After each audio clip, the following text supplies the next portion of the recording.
வணக்கம் ஃப்ரெண்ட்ஸ். இன்னைக்கு நம்மளுடைய வாகை தமிழ சேனல்ல பாக்குறது என்ன, சொத்தைப்பல்ங்க. சொத்தைப்பல் வலியால நிறைய பேர் அவஸ்தைப்பட்டு இருப்பாங்க. பல்வலி அப்படிங்கறது சொல்லி மாளாது அப்படிம்பாங்க. அவங்கவுங்களுக்கு அனுபவப்பட்டாதான் தெரியும் அப்படிங்கறதான். தலைவலியும் பல்லு வலியும் தனக்கு வந்தாதான் தெரியும் அப்படிங்கிற அளவுக்கு கூட சொல்லலாம். அந்த அளவுக்கு பல்வலினால அவஸ்தைப்பட்டவங்க நிறைய பேர் இருப்பாங்க. இந்த சொத்தைப்பல்லுக்கு என்ன தீர்வு, அதாவது வீட்டு வைத்தியம் என்ன அப்படிங்கறதான் இன்னைக்கு வீடியோவை பார்க்க போறோம். சரி வாங்க வீடியோக்குள்ள போலாம். வீடியோக்குள்ள போறதுக்கு முன்னாடி இதான் முதல் முறையா நம்மளுடைய வாகை தமிழ சேனலை பார்க்க வந்திருக்கீங்கன்னா சேனலை சப்ஸ்கிரைப் பண்ணிக்கங்க.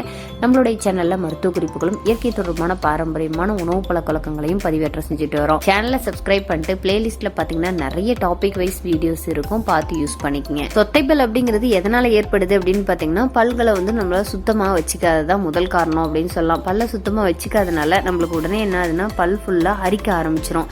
இதனால பல் வெளியே வர ஆரம்பிச்சிரும். சரி, இந்த சொத்தைப்பலுக்கு வீட்டு வைத்தியம் என்ன செய்யலாம் அப்படின்னு பாத்தீங்கன்னா, நம்ம வீட்டுல இருக்கக்கூடிய பூண்டு தாங்க. பூண்டு ஒரு 2 பல்ல எடுத்துக்கங்க. எடுத்துட்டு அது கூட கல்லுப்பு சொல்லுவாங்க இல்லையா, அந்த கல்லுப்பை வச்சுட்டு நல்லா நசுக்கிட்டு சொத்துப்பல் இருக்கிற இடத்துல நல்லா வச்சிடலாம். பூண்டு ஒரு ஆன்டி ஆக்சிடென்ட் அப்படிங்கிற விஷயங்கள் தெரியும். இது ஒரு தொடர்ச்சியா 2-3 நாட்கள் வச்சிங்க அப்படின்னா சொத்தைப்பல் வலி சுத்தமா இல்லாம போயிடும். பல்வலி இருந்துச்சுன்னா வாயில ஒரு விதமான துர்நாற்றம் வர ஆரம்பிச்சிடும். ஸோ இதெல்லாம் இருந்து விடுபடணும் அப்படின்னா வாய் கொப்பளிக்கணும் அப்படிங்கிறது தான். ஸோ வாய் கொப்பளிக்கிறதுக்கு நல்ல வெதுவெதுப்பான நீரை பயன்படுத்தினீங்கன்னா பல்வலிக்கு கொஞ்சம் இதமா இருக்கிற மாதிரி இருக்கும்.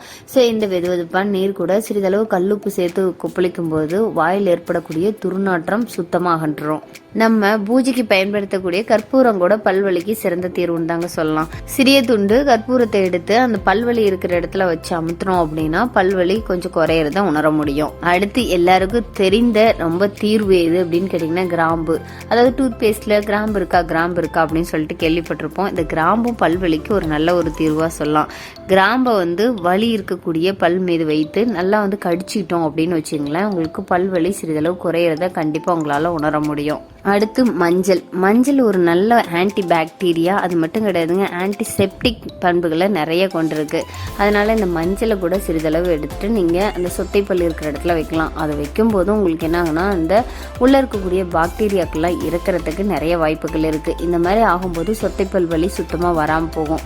இது எல்லாமே ஒரு நிரந்தரமான தீர்வா அப்படின்னு கேட்டீங்கன்னா கண்டிப்பா இருக்க முடியாது. இதையும் தொடர்ந்து உங்களுக்கு பல்வலி இருந்துச்சு அப்படின்னா டாக்டர்கிட்ட போறதான் பெஸ்ட் அப்படிங்கறதான் சொல்ல முடியும். இன்னொன்னு என்ன அப்படின்னு கேட்டீங்கன்னா, இந்த பல்வலிக்கு கொய்யா இலைகள் கூட நல்ல ஒரு தீர்வா இருக்கும். கொய்யா இலையை நல்லா அரைச்சிட்டு அந்த பேஸ்ட்டு கூட சொத்தைப்பல் இருக்கிற பிளேஸ்ல நீங்க வைக்கலாம்.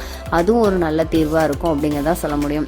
கண்டிப்பா ஃப்ரெண்ட்ஸ், இந்த வைத்தியங்கள் எல்லாமே நீங்க தொடர்ச்சியா செஞ்சு பாருங்க. அதற்கு மேலும் பல்வலி வரும்போது நீங்க டாக்டர் அணுக முடியும் அப்படிங்கிறது தான் இந்த வீடியோ மூலம் நீங்க தெரிஞ்சுக்க வேண்டிய விஷயங்களா இருக்கும். கண்டிப்பா இது ஒரு பயனுள்ள தகவலா இருக்கும். பல்வலினால் அவஸ்தைப்படுறவங்களுக்கு வீட்டிலேயே என்ன மாதிரியான வைத்தியங்கள் செஞ்சு கொள்ளலாம் அப்படிங்கிறதையும் நீங்க தெரிஞ்சிருப்பீங்கன்னு நினைக்கிறேன். இந்த மாதிரி பயனுள்ள தகவலை தெரிஞ்சுக்கிறதுக்கு மறக்காம நம்மளுடைய வாகை தமிழ சேனலை சப்ஸ்கிரைப் பண்ணிங்க. சப்ஸ்கிரைப் பண்ணா பத்தாது, பக்கத்துல கூடிய பெல் ஐக்கானை கிளிக் பண்ணீங்கன்னா தான் இந்த மாதிரி அப்டேட்ஸ் போட்டோன்னே உங்களுக்கு நோட்டிஃபிகேஷன் சேரும்.